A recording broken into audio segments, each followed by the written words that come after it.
Happy Shlissel Shabbat! My favorite Shabbat of the whole year is here. It's the first Shabbat after the Jewish holiday of Passover, and that means it's time for us to make my Shlissel Challah. So Shlissel means key in Yiddish. Zaki's here, and I've also just done a little unboxing. I'll get to that one sec.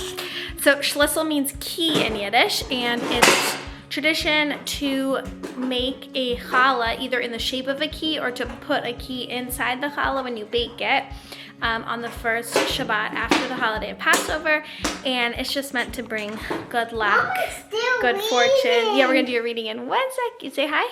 Hi. Hi. Oh, kissy time.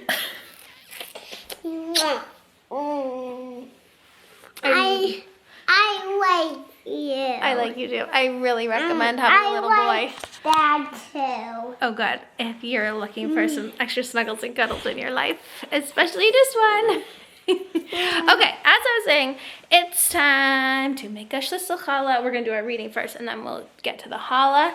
Oh, I want to show you the unboxing. Okay, so I'm a millennial at heart, and I just ordered from Nordstrom's the new, I should say trendy, not new, because I don't know how new the bags actually are. But this is like the new trend, the mini, I almost said Le Creuset. The mini Longchamp bag. I was just testing it. I got my keys in here. I actually don't have a good wallet right now, but these are my keys. Aren't they so pretty? So I put those in there, and my phone fits in here. And then this you get separately on Amazon, and it's so cute. I don't know why Longchamp doesn't sell the strap. They sell other straps, but not like the leather matching one that everyone's wearing. That's so trendy, but it's so cute. And I was looking at the Louis Vuitton bum bag. Okay, so I'd been selling some older bags on Poshmark because I wanted the new Louis Vuitton mini bum bag, and I still want it, but I was like, do I really want to pay that much money for a bag? Even though I did sell my other bags, like the whole point was to buy that bag. But I don't know, I just was like, I don't know, what am I doing with my life here? So anyways, then I had been really wanting to try this trend, and I was like, let me just do this for a few months, and then I'll see if I still want the Louis Vuitton. Okay, we're going to do reading right now. I'm so sorry to bore you all with that story. Shabbat Shalom. Okay, I thought it'd actually be fun to show you guys Zachary's reading. We are doing this book, Teach Your Child to Read in 100 Easy Lessons. I will link it below. I use this with my other kids as well. I think I made a whole video when I did it with my oldest. Until we do a story. Oh, yeah. Oh, after that page we do a story. Yeah, apparently this is like the gold standard in homeschool reading curriculum. I just love it. My kids have really enjoyed it, and it's just been nice. I feel like Zachy's home with me a bunch, and obviously we don't need to be learning to read, but he likes it. Okay, so I'll show you how it works. All right, let's start here. I always did Oh, okay, this one. I always You already did that one too. Okay, this one.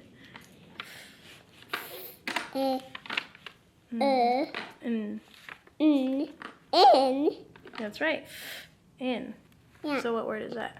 Fin. Good job. Next one. So basically it just teaches them the letter sounds and then practices putting them together. So it's great because basically once they learn the sounds, they can pretty much read anything. And then if you would like the rules. All right, we're going to go through this.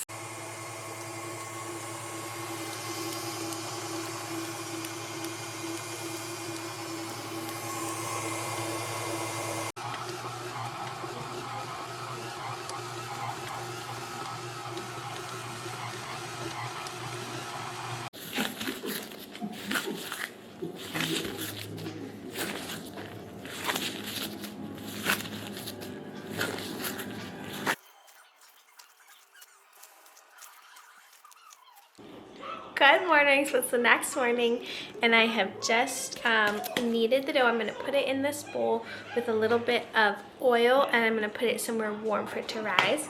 It is about 7 in the morning, and I love to make my dough at this time. I know I was planning to make it yesterday, but it's fine. I like to make it at this time. Then when I get the kids off to school, by the time I come back, it's like been 2 hours and it's risen.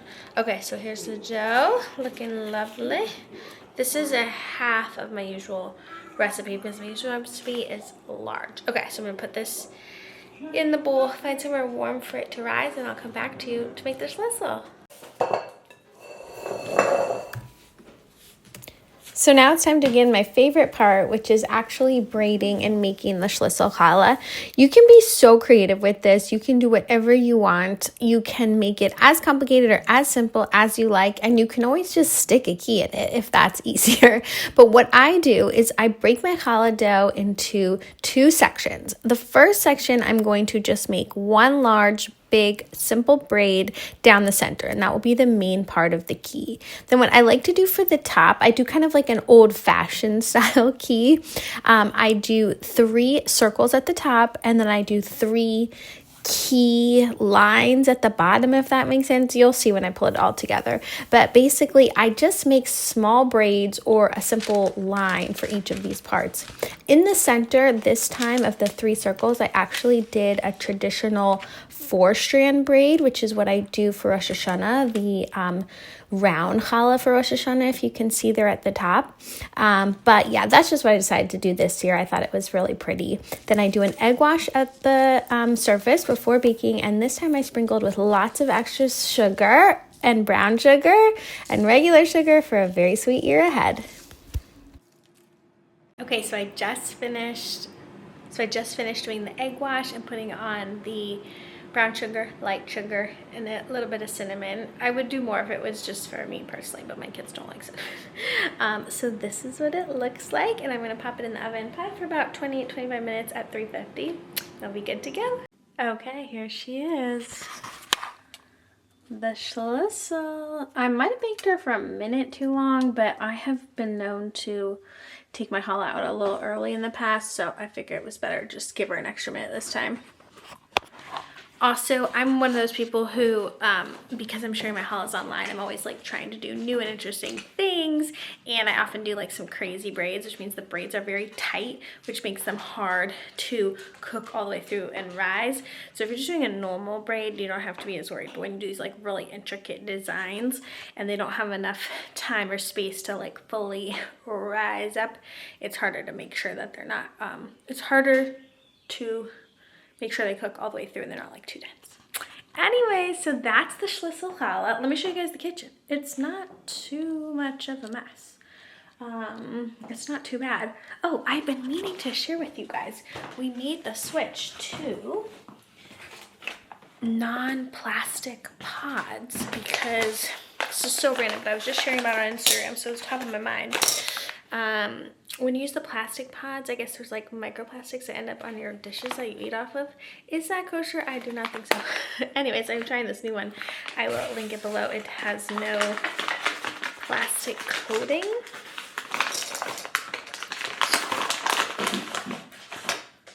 It just looks like that, if you can see it. The other thing I've done for years, I'm sure I made a whole video about it, is we make our own cleaning solution for the kitchen, which is just about a 1/4 cup of dishwashing liquid, about a 1/2 cup of vinegar, like white distilled vinegar, and the rest just water. And I honestly think it's just as good. And these days I am so freaking sensitive to fragrances because like we've pretty much eliminated them in the house. Why am I even on this tangent? This has nothing to do with Shlissel Challah. It's just on my mind from this morning from sharing the dishwasher pods. Anyways, I think because we've gotten rid of like every fragrance possible in the house, I am now so sensitive to it. Cannot do oh my god, when you buy the scented trash bags, that literally makes my skin crawl. I get the heebie-jeebies when that lavender scent. And also non-scented clothing, what's called laundry detergent. Anyways, I feel better without all those scents around.